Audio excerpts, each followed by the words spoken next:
محترم سامعین، السلام علیکم ورحمۃ اللہ وبرکاتہ۔ قرآن مقدس دنیا کی عظیم ترین کتاب ہے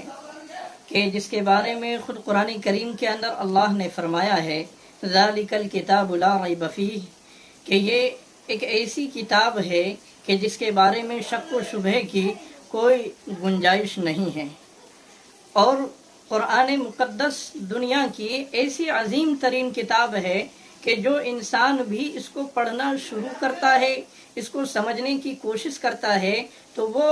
اسلام لائے بغیر نہیں رہ پاتا ہے، اس سے متاثر ہوئے بغیر نہیں رہ پاتا ہے، اس بنیاد پر کہ جب آدمی پڑھنا شروع کرتا ہے تو پڑھتے پڑھتے کب اسلام اس کے دل میں داخل ہو جاتا ہے اس کو اس کا احساس تک نہیں ہوتا ہے، اور کب اسلام کی محبت اس کے دل میں بیٹھ گئی ہے آدمی کو اس کا احساس نہیں ہوتا ہے۔ جیسا کہ امریکہ کا جو ایک پادری، اس سے پہلے ویڈیو کے اندر بھی میں نے آپ کو بتلایا تھا کہ جس نے قرآن پر سرچ کرنا شروع کیا اور جس کی نیت یہ تھی کہ میں اسلام کو نیچا دکھاؤں گا، اسلام کو ذلیل و رسوا کروں گا، لیکن یہ ہے کہ پڑھتے پڑھتے اسلام کی عظمت اور اسلام کی محبت اس کے دل میں کب آ گئی اس کو خود کو اس کا احساس نہیں ہوا، اور پھر بعد میں چل کر کے اس نے اپنے اسلام کا اظہار کیا۔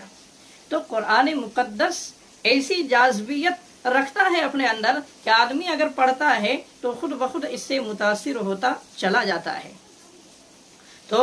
ابھی سویڈن کے اندر قرآن کے ساتھ میں بے رخی کا معاملہ کیا گیا، عید الاضحیٰ میں قرآن کو جلانے کی کوشش کی گئی، وہاں کے حکومت نے باقاعدہ اس کی اجازت دی، اور دوسری طرف معاملہ یہ ہے کہ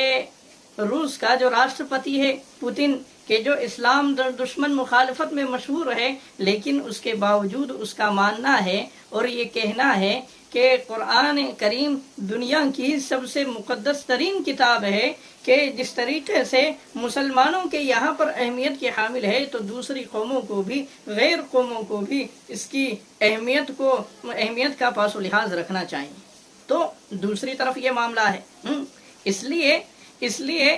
جو مسلمانوں کے جذبات کے ساتھ میں کھلواڑ کرنے کی کوشش کی گئی اور مسلمانوں کے جذبات کو مجروح کرنے کی کوشش کی گئی اور قرآن کے ساتھ میں کھلواڑ کیا گیا، تو چاہے مسلمان جو یہاں ہمارے ملک ہندوستان کے ہیں وہ بے بس ہے، لاچار ہے، مجبور ہے کہ جو یہاں سے رہتے ہوئے چاہے کچھ نہ کر سکتے ہو، لیکن کم از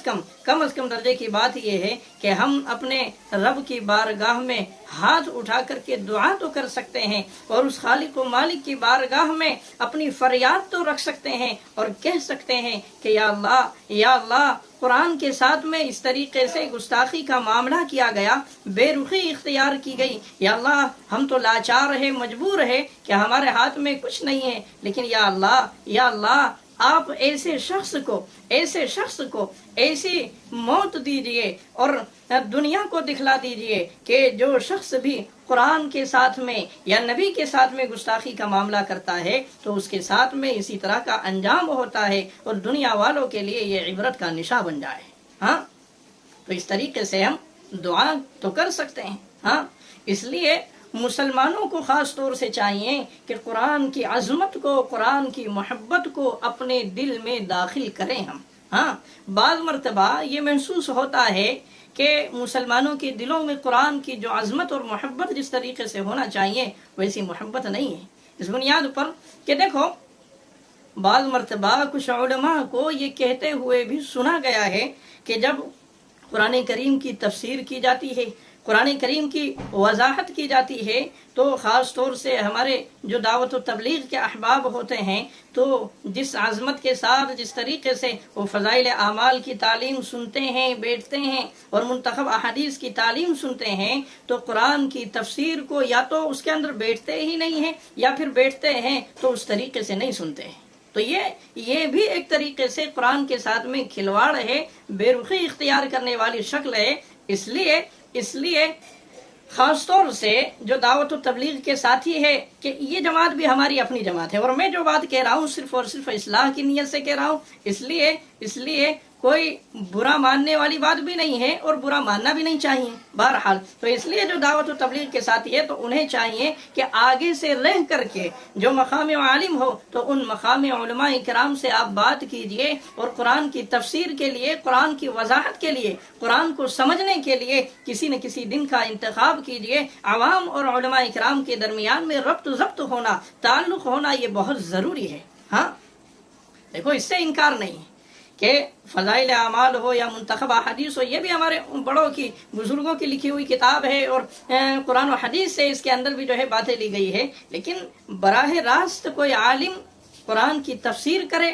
یا قرآن کی وضاحت کرے تو اس کی بات ہی کچھ اور ہوتی ہے بہرحال. تو اس لیے اس بات کو دوسری طرف لے جانے کی ضرورت نہیں ہے اور یہ سمجھنے کی ضرورت نہیں ہے کہ یہ جو ہے تبلیغ کے مخالف ہے.